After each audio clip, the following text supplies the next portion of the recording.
Hola amigos, bienvenidos a Podcast Dojo, el podcast sobre karate y sus practicantes. Hoy estamos en el episodio número 223 y vamos a hablar sobre el tema que nos incumbe, que es el tema del gran desafío, el primer desafío del karateca, el proceso del cinturón blanco al cinturón negro.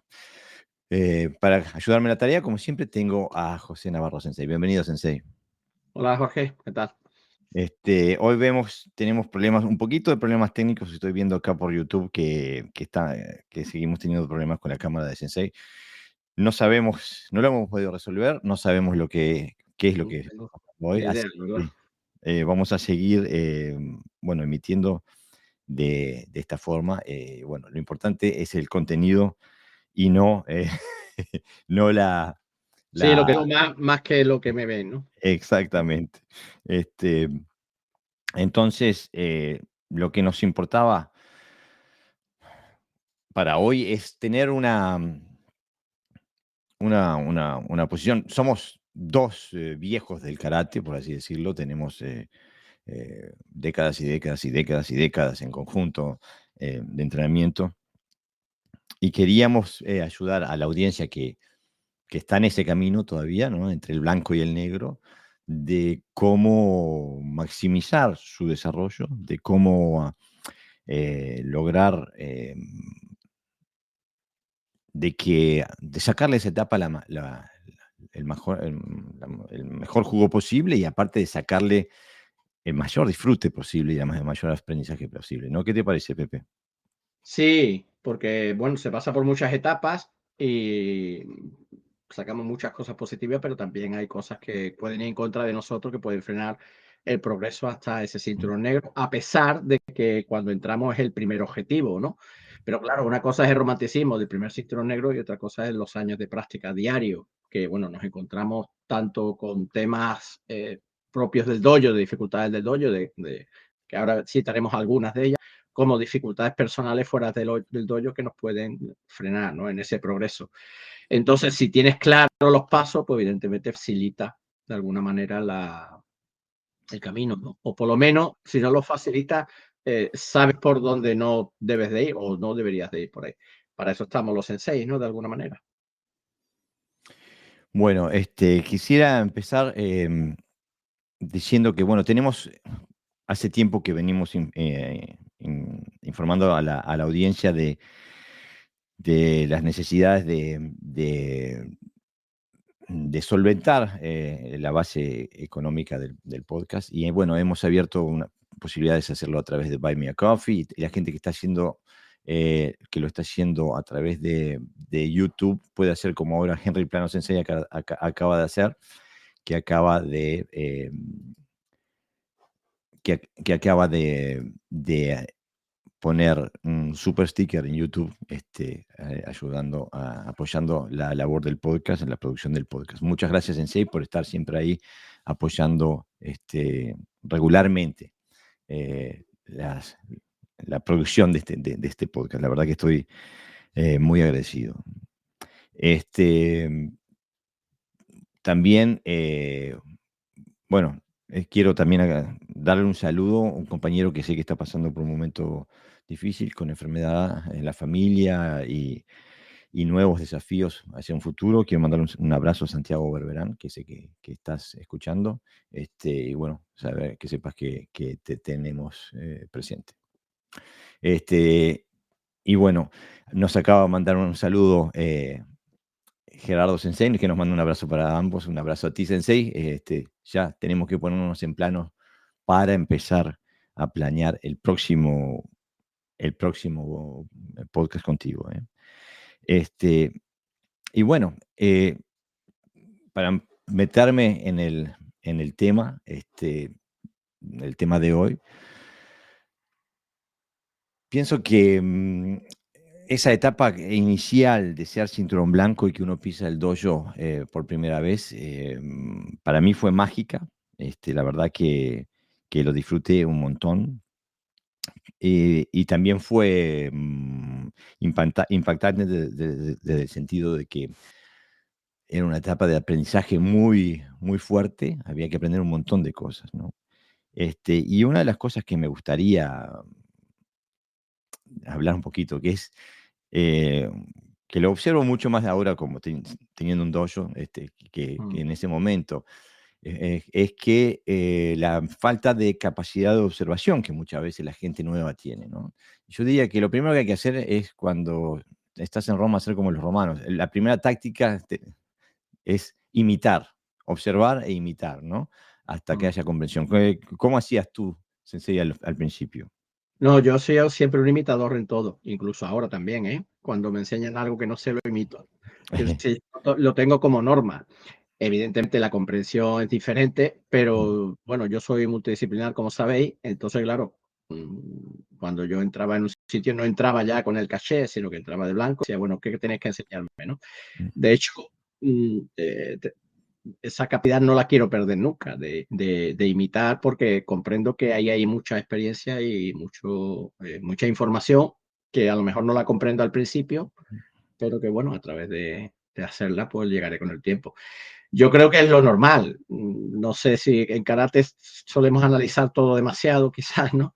Pero, por ejemplo, en las clases de baile, pues la gente imita normalmente a la bailarina. Yo siempre doy en clase también consejos a mis alumnos, ¿no? Como yo a veces Ujú. estoy apto, para ello estoy demasiado, ¿no? Para imitar, siempre sé, afortunadamente debería de estar siempre por encima del alumno a nivel técnico.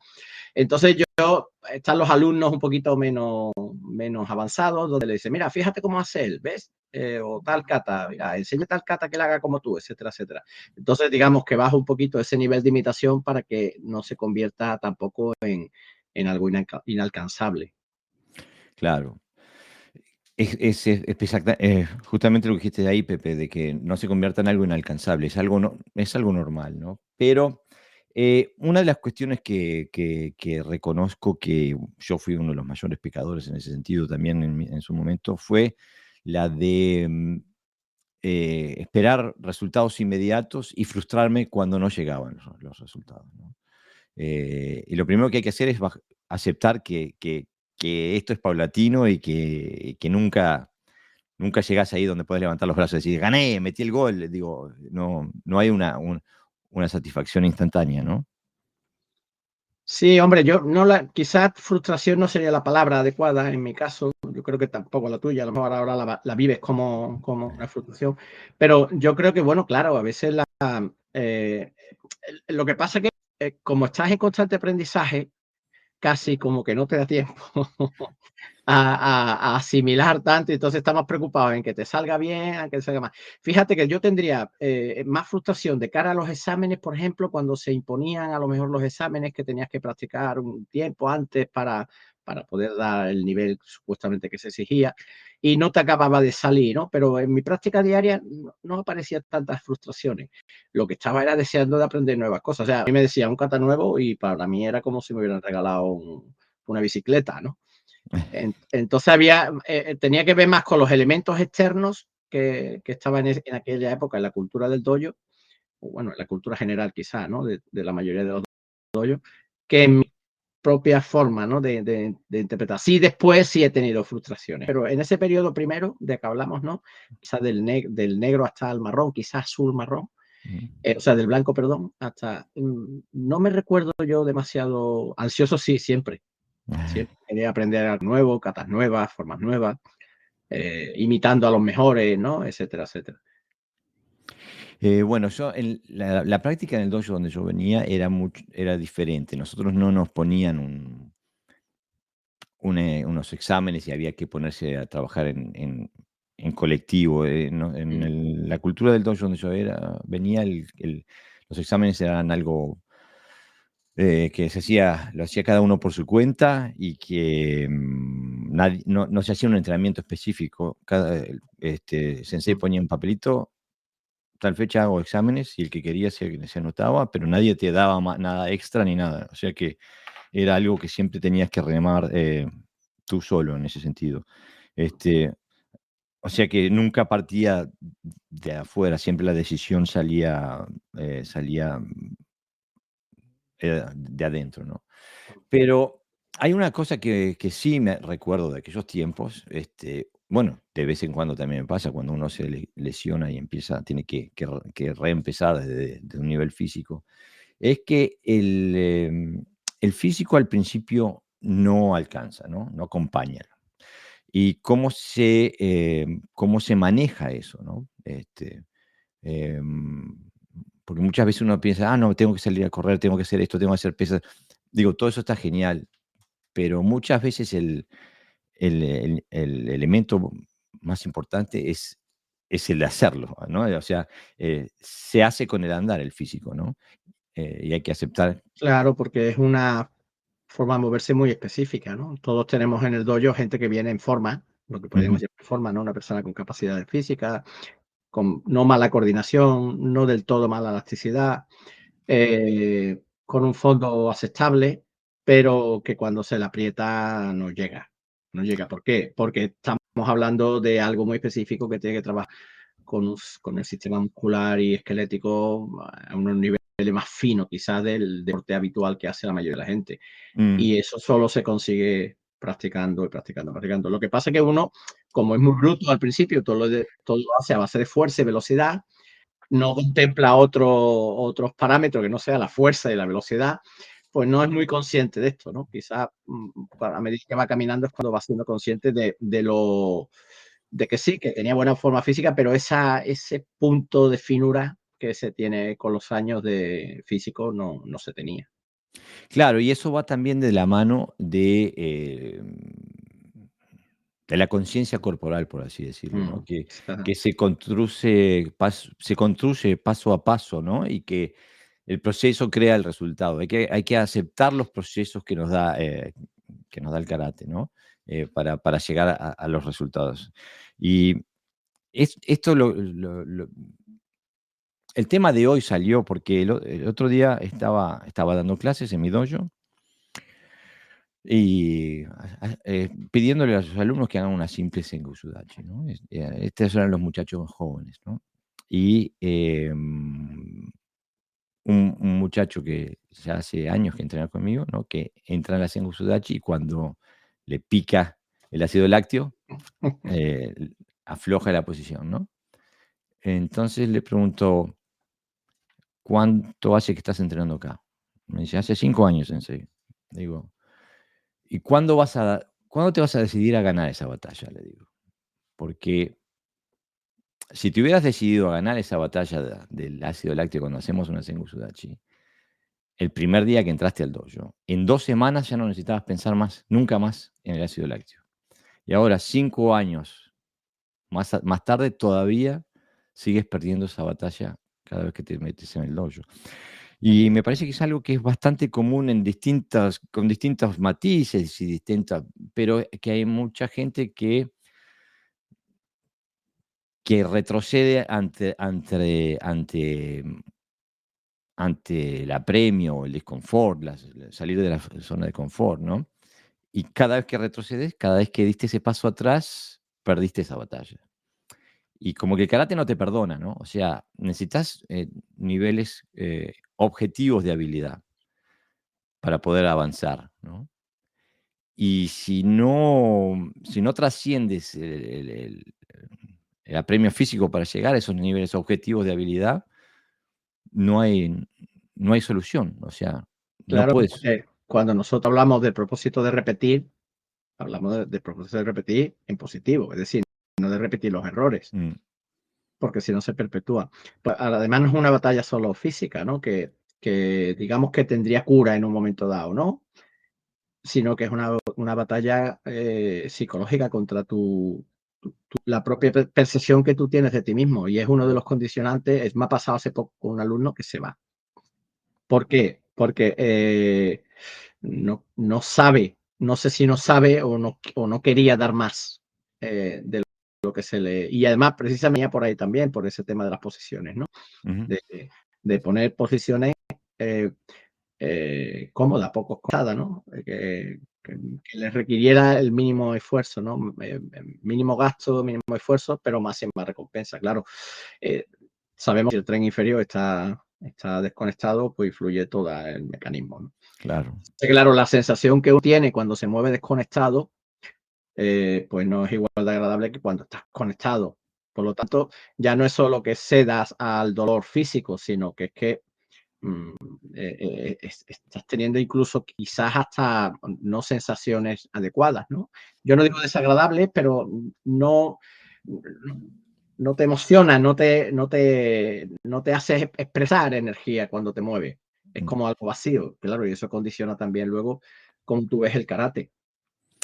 Claro, a eso me refiero, de que si uno no trasciende, la las cosas un poco desagradables del Mm, en el tai chi mi sifu siempre hablaba del tai chi dulce, del tai chi amargo, ¿no? Que eran son 2 caras de la misma moneda. No se podía solo hacer el dulce y no se podía solo hacer el amargo. El amargo, creaba las condiciones objetivas para el dulce.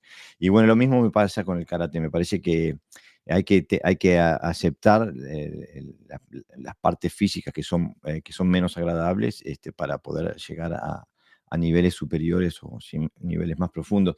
Y justamente el hecho de, que si no aceptas lo que te cuesta llegar, si no estás dispuesto a pagar ese precio, mm, entonces tienes que aceptar que no vas a llegar.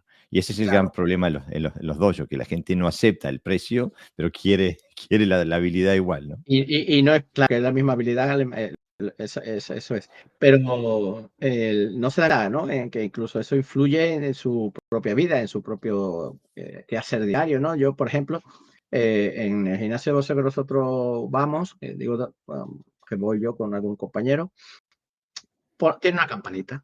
Mm, Y entonces el que se cansa, por ejemplo, si te dice 100 burpees, tienes mm. que hacer 100 burpees, me da igual el tiempo, lo tienes que hacer.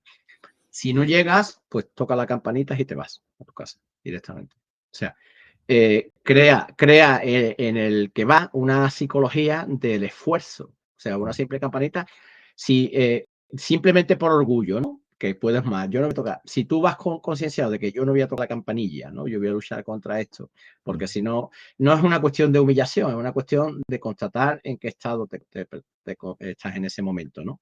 Pues entonces, claro, eso te ayuda a reforzar o a entender, excepto si estás enfermo, no sé qué, bueno, razones, pero por CD, porque estoy cansado, bueno, entonces para qué vas a poseo, ¿no? Entonces, yo, por ejemplo, jamás la he tocado y te puedo asegurar que hay clases que me quería morir, Esa pero se no me la viene del boxeo, me viene del karate, de esos primeros días que yo dije, aquí reviento, si hay que hacer tal, yo lo hago, pero de aquí no me muevo. Entonces, e condiciona después todo lo que haces, ¿no? Eso lo sacó del entrenamiento de la semana del infierno, que se le dice, de las tropas especiales estadounidenses que tienen la Mm. campanita. Cuando Sí, quedan yo creo que se usa en muchos gimnasios de boxeo. No sé si por el mismo motivo que estamos hablando, pero, pero tiene efecto, ¿eh? Nadie quiere mirar la campanita porque, claro, es una derrota personal, ¿no? seguro. Entonces, claro, si tú estás cansado, pones excusa y te vas, bueno, se queda en como en, vale. Pero si tienes que tocar la campanita, sacas esa debilidad afuera A relucir, ¿no? a relucir y entonces tienes que aceptar de que no has podido, ¿no? Que ese día te ha vencido el entrenamiento. Otro tema que, al principio cuesta mucho,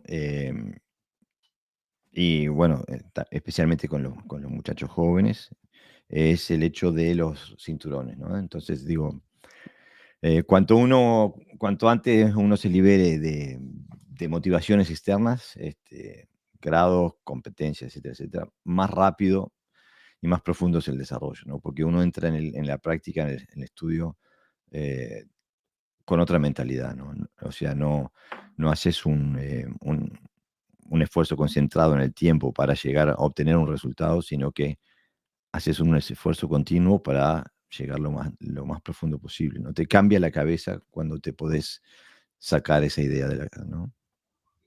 Claro, hablamos de ese tema porque mucha gente en las clases, no, como estamos hablando, no tiene ese esfuerzo mayor que debería de tenerlo, pero sí lo tiene cuando los exámenes están cerca, las competiciones están cerca o algún otro evento, ¿no?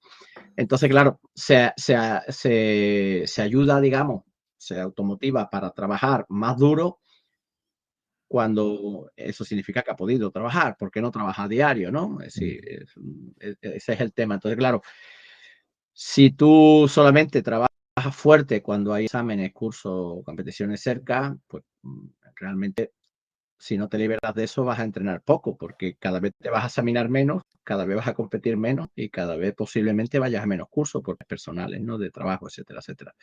Entonces hay que liberarse de eso, hay que aceptar que yo se lo digo a los alumnos, ¿no? Digo, igual que decimos, ahora que estás cansado es cuando tienes que seguir, mm. ¿no? Pues ahora que no estás motivado es cuando tienes que seguir. Tienes que trabajar sin motivación, porque realmente ahí es donde realmente te vas a endurecer, porque para lo otro no hace falta un sensei, eso lo puedes hacer tú solo. Pero cuando no estás motivado y tienes que usar la disciplina, eso es directamente tuyo, eso te va a servir a ti para tu desarrollo personal, ¿no? Claro, digo, es que el hecho yo pienso que para la motivación, todo el tema de la motivación, em, yo eh, eh, no soy un gran adepto a la disciplina férrea, hacerlo a patadas en el traste. Digo, para mí lo importante es el hábito. Eh, es mucho más fácil la vida si uno crea un hábito de trabajo, un hábito de entrenamiento, un hábito de estudio, etcétera, etcétera. Eh, entonces, creo que el karateca inteligente crea las condiciones que le permitan crear un hábito de entrenamiento. O sea, que no sea, que como decías tú, que ya incluso el trabajar para los exámenes ya te molestaba tu trabajo eh, habitual, te Habitual. interfería en tu hábito de Tenías entrenamiento, que, ¿no? ahora exámenes, por Dios, ahora tengo que cambiar, con lo bien que estoy aquí practicando y evolucionando, ¿no? Y ahora tengo que hacer otra cosa bueno, para sacar un grado o satisfacer, eh, bueno, la demanda, o sea, del dojo, ¿no? Los grados y el estatus, etcétera, etcétera. Claro, entonces el karateca inteligente crea las condiciones objetivas a su alrededor que le permitan crear un hábito, ¿no? Y mantenerlo. O sea, bueno, por la definición, un hábito se mantiene en el tiempo. En el tiempo. Eh, pero eso, si la audiencia se fija, hasta ahora lo único que hemos hablado es de elementos psicológicos, ¿no? De enfrentar el desafío cada vez que se nos presenta, de aceptar el apremio físico del entrenamiento del karate, la conciencia corporal, liberarse de motivaciones externas. Digo, pero hay un tema que en nuestros escritos preparatorios para hoy, los dos lo teníamos en mente por separado, Sensei, que no es un elemento psicológico, no es un elemento de motivación, no es un elemento de disciplina, de hábito, de conciencia corporal, de nada. Es la de regularidad de entrenamiento. Creo que ese es el elemento más importante, ¿no? El entrenar La constancia. regularmente.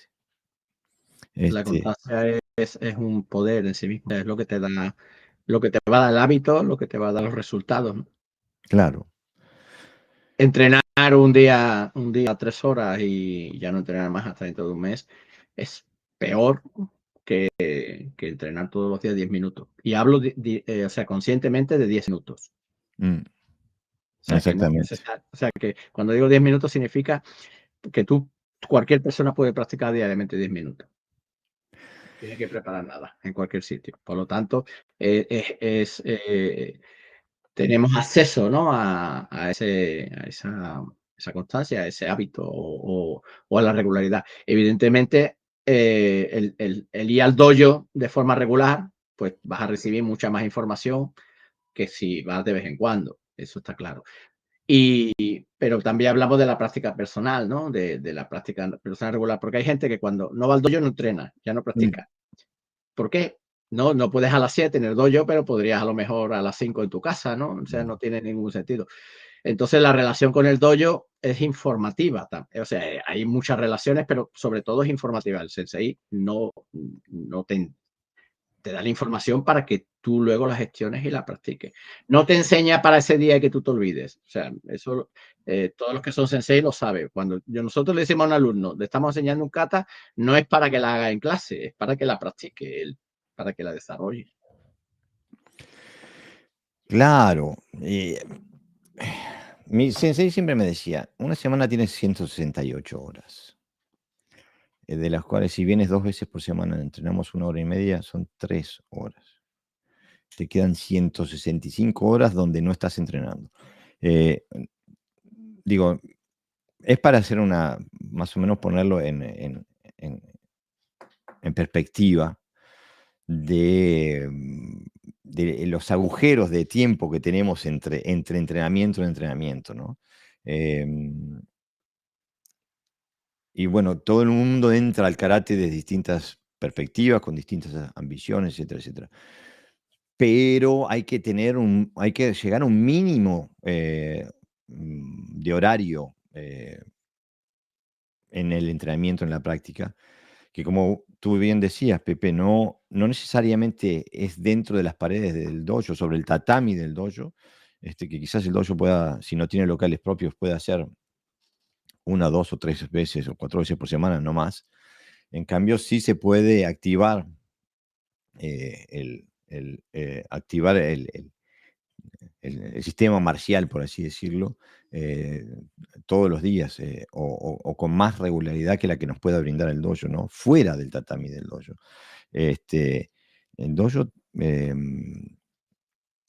tiene que ser como una institución de educación, ¿no? Uno va a aprender ahí después, pero las, los deberes, como decimos en Uruguay, los hacemos en casa, ¿no? Eh, y pienso que también que hay, en algún momento, no quizás en este momento de principiante o de intermedio, pero en algún momento sí hay que tomar en cuenta, no sé qué te parece a vos, te lo propongo. Para mí, en algún momento hay que tomar en cuenta que hay que tener un volumen mínimo de entrenamiento. Claro, En algún momento de tu desarrollo tenés que decir que, bueno, no puedo tener menos de X cantidad de horas semanales y eh, para mí nunca bajo de las 10 horas semanales. Seguro, la vida, uno tiene trabajo y la vida te tira, pero siempre intento nunca bajar de las 10 por justamente para mantener ese nivel básico de habilidad, ¿no? Este, y gente que es de élite, inclusive hace mucho más de 10, ¿no? No sé, yo estoy seguro que tú también haces más de 10, Pepe. sí, tengo más de 10 seguro. Vamos, mucho más. Sí, no, no, para mí es imprescindible el volumen de práctica, porque bueno, es lo que te da, te hace desarrollar, ¿no? Todo lo que tienes dentro. Es decir, hay muchos aspectos que practicar, mucha materia también que desarrollar y muchas habilidades, ¿no? Y entonces, yo, a lo mejor 10 horas exactas, bueno, pues es un número que Jorge da porque es lo que él hace y yo puedo estar más o menos en esa idea. Puede ser 8, puede ser 10, 12, ¿no? Mm, Pero 3 horas semanales se quedan cortas. se quedan cortos, sí. Se quedan cortas, sí. Ahí un poquito podemos hilar con lo que decía Jorge antes, ¿no? De adaptar los entrenamientos de forma inteligente y practicar, por ejemplo, la gente que medita por la mañana y por la tarde o por la noche, ¿no? Antes de acostarse. Si no tienes a lo mejor una hora seguida, puedes tener media hora por la mañana y media hora por la noche y Ujú. distribuir la práctica. O sea que se puede adaptar, ¿no? ¿Por qué? Porque también a la hora de practicar tenemos que tener fuera el concepto también de entrenamiento de dojo, es decir, donde se va, se calienta, se hace ejercicio, se salta, se hace kata, se hacen quijones, ¿no? Claro, eso requiere toda una preparación y a lo mejor el tiempo para mucha gente es obstáculo. Pero puede decir, bueno, pues tengo que hacer, me voy a dedicar a hacer catas solamente, ¿no? Durante, que tengo 20 minutos, pues 20 minutos de cata o 20 minutos de cualquier otra actividad que tengas, ¿no? Siempre mejor eso que nada, pero con la idea de ir progresando. A mí hay entrenamientos que se me quedan cortos, sinceramente. Se me, Claro. se me quedan cortos porque, ¿qué voy a hacer? ¿Una cata por día? Para que yo pueda desarrollar, a veces, lo que pasa es que no sé si a lo mejor para los principiantes no tanto, ¿no? Pero Mm, para yo poder desarrollar un trabajo de una cata Dragaki, tengo que hacer esa kata Dragaki, pero también tengo que hacer otras kata Dragaki, que está como a veces interrelacionado, ¿no? Y necesito de ese conocimiento. Después, yo recuerdo cuando nosotros éramos cinturos bajos también, que le pedimos un programa de entrenamiento a nuestro sensei y nos dio el programa. Nos dijo tanto, acepta estos quijones, acepta estas catas y nos íbamos allí al campito de fútbol que es la de casa y nos poníamos horas a hacer ese tipo de ejercicio. O sea que si no sabes programar entrenamientos, el maestro te va a dar un programa seguro. O sea que no hay excusa, digamos, tampoco en ese aspecto. Claro, y esto apunta nuevamente a cuándo vas a dejar de perder esa batalla, ¿no? Porque, la vida nos tira, como dije hoy, y nos tira siempre para afuera del dojo, ¿no? Este, y bueno, entonces hoy estoy cansado, mañana no tengo tiempo, eh, traspasado, mi señora, está cansada, quiere que cuide a los niños, eh, el otro día tengo un examen, me tengo que preparar para el examen, tengo que estudiar. Eh, digo, salvo la de los niños que tienen, hay que cuidar a los niños, eh, creo que todas las otras son cuestiones de prioridad. Se puede preparar uno para el examen, eh, puede uno estar cansado, eh, todo lo que sea, igual mantener un hábito de entrenamiento, ¿no? O sea, eh, depende del discurso que uno crea en su propia cabeza, para argumentar, para tocar la campanita, como decías tú, Pepe, y no ir, o para decir, bueno, voy y después hago lo otro que tengo que hacer, lo hago también, ¿no? Es simplemente Claro, mantener un compromiso. el dojo tiene unos horarios y a lo mejor por cuestiones externas a nosotros no podemos asistir ese día al dojo, pero sí podemos practicar a otra hora nosotros, lo que estamos diciendo, ¿no? A eso se refiere Jorge con continuidad. Si además puedes ir al dojo, pues perfecto, ¿no? Bueno, y una de las cuestiones que quisiera hacer justamente en el proceso de transición de que ya dejaste de ser cinturón blanco y estás empezando dando tus primeros pasos en el sistema de Kyu, etcétera, en la relación con el dojo en sí, ¿no? Digo, hay mucha gente que viene al dojo como un cliente. Pagan por un servicio, reciben el servicio y se van a su casa. No hay no hay nada malo en ello. Pero si querés ser karateca, eh, esa visión, te va a hacer un freno. Ningún cliente llega a cinturón negro en un dojo que se tenga la más mínima leve autoestima. Si vas a parar a una fábrica de cinturones, sí, ahí pagando vas a sacar cualquier cosa. Pero ningún dojo que se trate a sí mismo como un dojo de karate, le va a dar un cinturón negro a un cliente, jamás. Cinturón negro se lo das a los miembros del dojo, a los alumnos del sensei. Entonces, eso es también una cuestión, no la decide el sensei, la decide el alumno, si uno es un cliente o es un alumno. Y qué compromiso tiene con el dojo, si toma responsabilidad por el dojo, si toma responsabilidad por el mantenimiento del dojo, por su limpieza, por saber si la economía del dojo está como debe estar, como para que pueda sobrevivir económicamente, sino qué se puede hacer para asegurar la supervivencia económica del dojo. Digo, esto lo vi, por ejemplo, lo vimos muchos sensei, lo vieron durante la pandemia. ¿Cómo reaccionaron sus alumnos para que sobreviva el dojo, ¿no? Mucho Eh, encerrado. y muchos dojos han muerto por la pandemia, ¿no? Entonces, creo que en un momento determinado el karateca debe madurar y pasar a ser portador, de la cultura y los valores del dojo, ¿no? Y entonces, ahí también el karate cambia. La percepción de ser, karateca y miembro de un dojo cambia porque estás en otro contexto mental, ¿no? Sos parte de algo más grande que vos. Claro. Es que la comunicación es una de las bases fundamental para la enseñanza. La confianza también.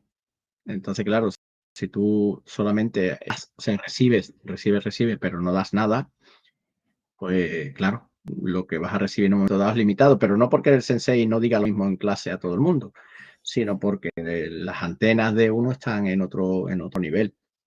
Entonces, es fundamental vivir la cultura del dojo porque ahí es donde se basan los principios del entrenamiento y la metodología está ahí.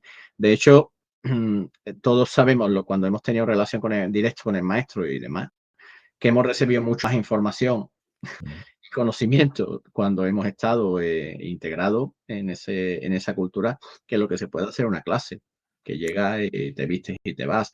Lo que recibes es mínimo, a lo mejor no eres consciente y piensas de que como el sensei habla mucho, pues te está dando mucha información, mm, pero en realidad no te está dando nada especial que no le esté dando a los demás. Entonces, para mí es fundamental llegar a un sitio y integrarte lo antes posible dentro de esa cultura. Incluso ya por respeto, ya ni mm, siquiera, porque entonces si para ti el sensei, ¿qué es? Si no es un sensei, es un entrenador, y si es un entrenador, entonces no estás haciendo karate, ¿no? Porque esto es el eterno debate. La mm, diferencia es siempre la comunicación, y la comunicación tiene que ser, primero porque el maestro debe de conocer al alumno para poder enseñarle también en matices a veces más profundos, ¿no? Porque, y que le afecta, que no le afecta, que busca, que no busca, y todo mm, eso. Y luego también por respeto a los compañeros, no llega tarde, ¿no? Cabo del dojo kun, no, que no, etcétera, etcétera. Esto de respetar por lo menos a aquel que hace el esfuerzo. Esos son un montón de matices que si no te integras, mm, pues te lo vas perdiendo. De hecho, y a mí nosotros hemos hecho una observación de la tipografía de alumnos, ¿no? Cuando hemos preparado este podcast. Y muchas cosas por los que se han ido a alumnos antes del cinturón negro son por todo esto que estamos diciendo, ¿no? Es claro. curioso. Pues claro, si es un cliente, pues el cliente paga, y el día que ya no quiere pagar porque le suben la cuota, por 2 euros se te va a otro dojo, o sea, así de fácil, ¿no? O sea, y así de absurdo a la vez, claro.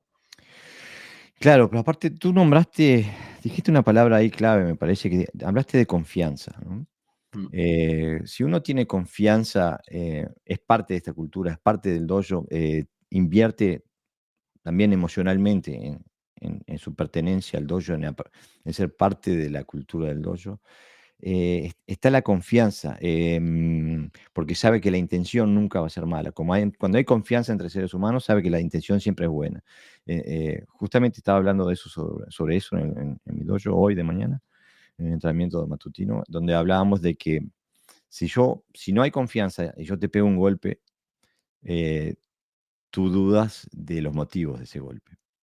Pero si hay confianza y yo te pego un golpe, tú no dudas de los motivos de ese golpe. Sabes que, por definición, tiene una motivación buena.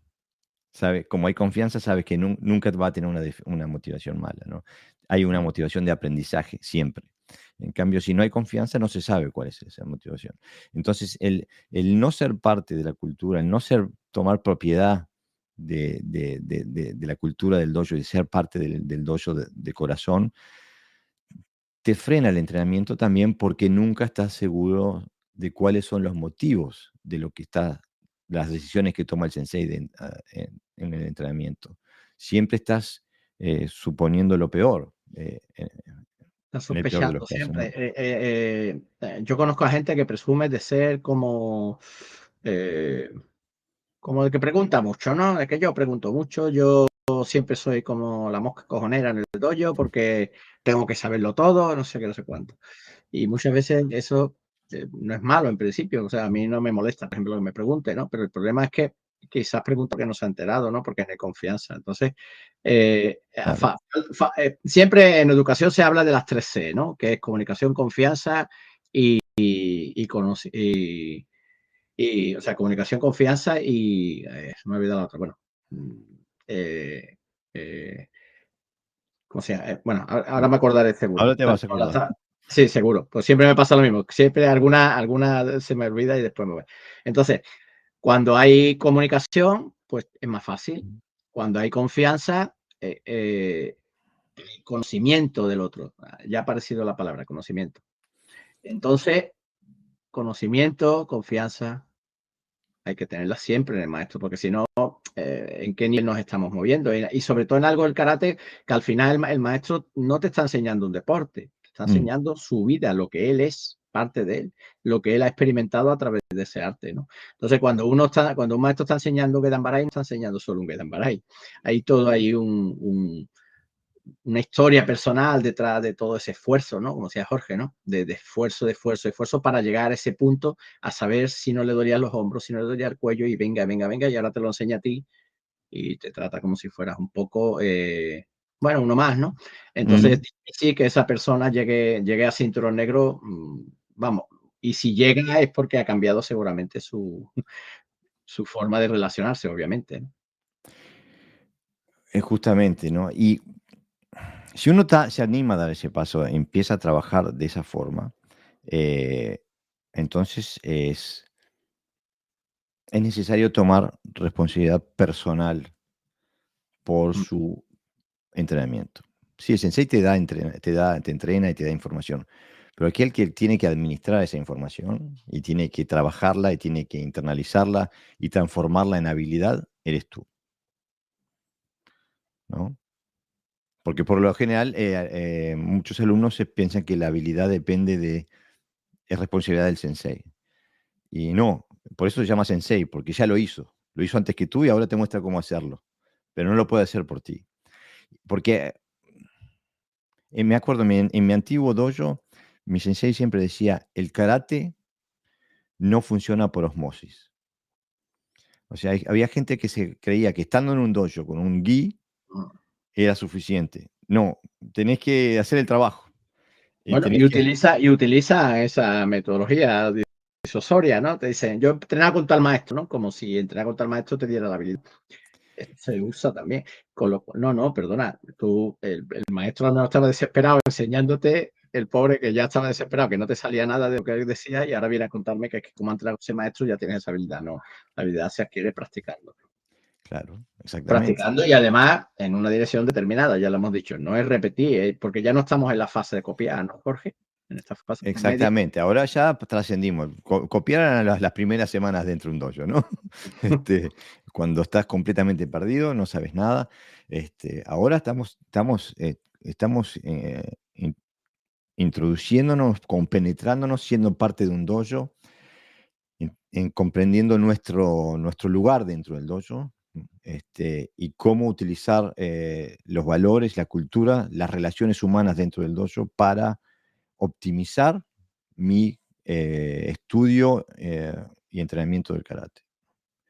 Y bueno, y en ese contexto, el próximo nivel de responsabilidad que hay que tomar como karateca dentro de un dojo es la responsabilidad por tus compañeros, ¿no?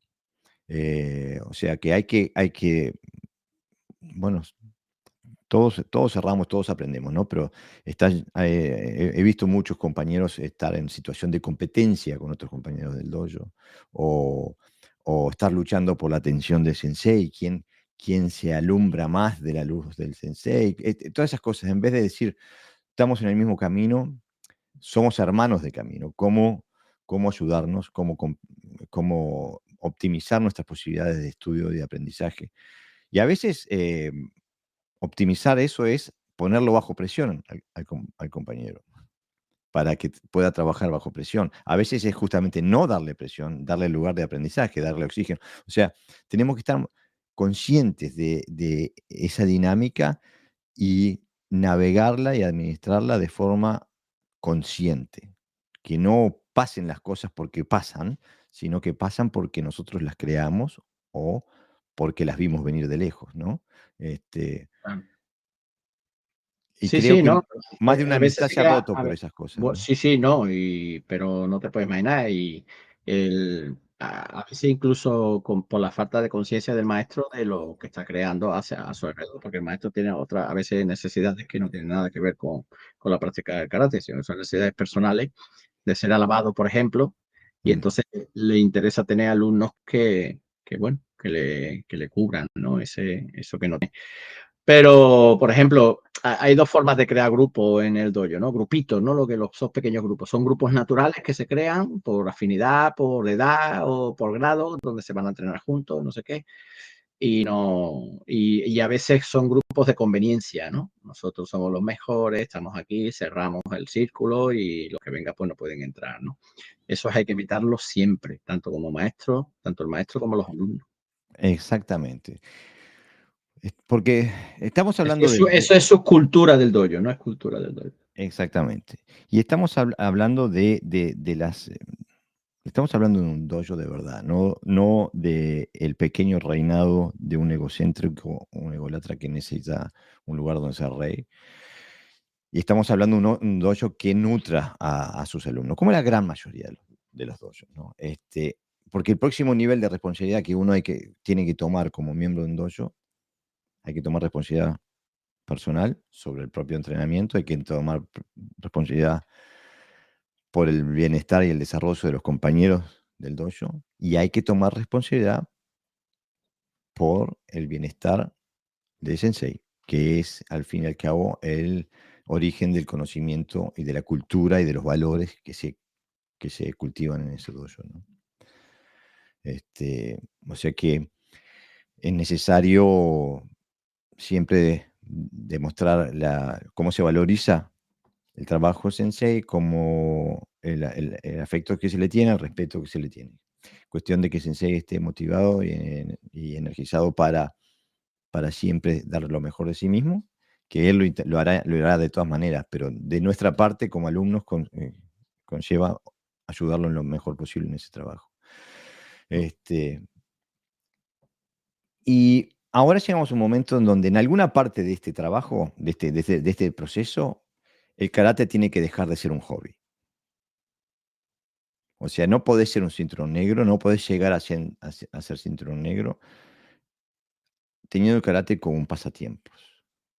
O poniéndolo. A mí cuando me dice, no, me pasa de vez en cuando un alumno que me dice, no, el miércoles no puedo venir porque tengo básquetbol. Y yo le digo, ¿para qué me decís? No, para que sepas por qué no vengo. Y digo, lo que me estás diciendo es que estás priorizando básquetbol en vez de venir a mi dojo a entrenar conmigo. Eso es lo que me estás diciendo. ¿Eso te va a mejorar nuestra relación de alguna manera? Le digo. ¿Entendés? Para que entienda que no lo va a hacer, que está obteniendo el resultado opuesto, pero aparte lo hace de forma doble, porque para mí está haciendo un signo de igualdad entre el karate que yo enseño y el básquetbol. Entonces ya no es una cosa que vea como una falta de atención del, del alumno, sino que casi la veo como un insulto. Este, por falta de conciencia, me imagino, no por maldad. En algún momento, si querés profundizar, karate tiene que pasar a ser algo mayor dentro de tu vida. No puede ser tu Y a pasatiempo. veces por eso desaparecen, porque llega un punto donde el karate te va a exigir eso. Y bueno, entonces está bien que desaparezcan. Y entonces, claro, como no está dispuesto a darlo, pues se Mm, va. Y a veces incluso a lo mejor aguantan máximo a sacar cinto negro, ¿no? Ya soy negro y ya me voy, ¿no? Ya mm, es como para no sentirse que ha perdido el tiempo. Pero claro, es que esto es así, es que cualquier deporte te va a exigir al máximo, te va a mm, exigir al máximo. Si tú quieres profundizar, entonces, si quieres profundizar y ser cinturón negro, tienes que profundizar para ser cinturón negro. Lo que no puedes, bueno, hoy se me apetece coger la bicicleta, no vengo. Pues mañana, como está lloviendo, pues voy a hacer mi casa spin, yo qué sé, 20.000 cosas. mm, Claro, eso va en detrimento de tu formación y por lo tanto, si no estás formado dentro, porque estamos hablando de que el cinturón negro no es un conocedor de técnicas, que eso lo puede hacer cualquiera. Estamos mm, hablando de un cinturón negro, como dice Jorge, de un dojo que se puede apreciar, de que profundiza o que sea tradicional, llámale como quieras, clásico mm, o de cualquier forma, donde tener un cinturón negro significa haber comprendido lo que se hace, o sea, toda su cultura, todo lo que tiene que ver con la relación con los compañeros, con la escuela, con el estilo, como quieras llamarlo, ¿no? Con el sensei, por supuesto. Y entonces, si es una cuestión técnica solo, entonces sobra todo esto, porque entonces estamos hablando de deporte. claro. Y si un cinturón negro uno tiene que sentirse orgulloso de algo, es porque creo que todos lo hacemos, es como que ha llegado a un punto de madurez también personal, ¿no? Porque si no, estamos por un lado hablando de que la filosofía es importante, que el karate es filosofía, pero después no estamos siempre quedando en la parte más técnica, ¿no? Claro, aparte, es necesario, eh, observar un mínimo. Lo que el sensei, por lo general, te está educando de forma tácita. ¿Quién es el primero que limpia el dojo? Sensei. ¿Quién es el que está siempre ahí? Ahora, sea la hora que tú llegues al dojo, ¿quién está entrenando? Sensei está ahí. Todos los entrenamientos, sean a la hora que sean, ¿quién los está impartiendo? Sensei. Los fines de semana de mañana, cuando vas tenés una horita para ir a matar al dojo antes de que se despierten los niños. ¿Quién está ahí? Sensei. Implícitamente, el sensei vive su vida, ¿sí? Y implícitamente te está comunicando cómo debes vivir la tuya si quieres profundizar en el karate. No hay otra. O sos karate o sos un aficionado. Ahora bien, nadie dice que esto tenga que pasar de la noche a la mañana, ¿no? Es un proceso de maduración que puede tardar décadas, ¿no? Pero Mm, en algún momento, eh, el karate tiene que ser lo que define como ser humano, y tus relaciones, en el dojo tienen que ser importantes para ti, para tu bienestar personal, ¿no? Este, y esto nos trae al próximo paso, que se nos está terminando el tiempo, pero no quería irme hoy, Pepe, sin hablar de eso, porque necesitamos, el entrenamiento, pero necesitamos la práctica. Me gustaría hablar de la diferencia entre las dos cosas, porque mm. muchas veces eh, en el, en el idioma castellano utilizamos los dos términos de forma intercambiable, ¿no? Entrenar y practicar. Eh, y es posible que gramaticalmente esté correcto, usarlo de esa Yo forma. aquí, a pesar de que tú conoces claramente mi rechazo a veces a utilizar terminología japonesa, creo que aquí sería adecuado utilizar el término Renshu, refiriéndose al entrenamiento, y Keiko, Mm. refiriéndose a la práctica. Creo que aquí se podría contextualizar. Bueno, es posible que cubran eso mejor, digo. A mí lo que es importante es que, por suerte en el danés, por ejemplo, los dos términos no son intercambiables, el término de entrenamiento y el término de práctica, y es fácilmente comprensible la diferencia, porque en algún momento tenemos que poner en práctica nuestro karate, no podemos simplemente entrenar. Es como el músico que entrena sus escalas y el Mm, solfeo y practica con su banda, lo que sea, pero en algún momento hay que subir al escenario eh, y tocar la música, ¿no? Eh, entonces, creo que todo lo que hemos hablado hasta el momento facilita ese tipo de transición a poder trabajar en los dos lados, ¿no? Porque poner en práctica es peligroso. ujú, O sea, estamos trabajando a niveles técnicos que nos podemos lastimar o podemos lastimar a otro bastante mal, bastante feo.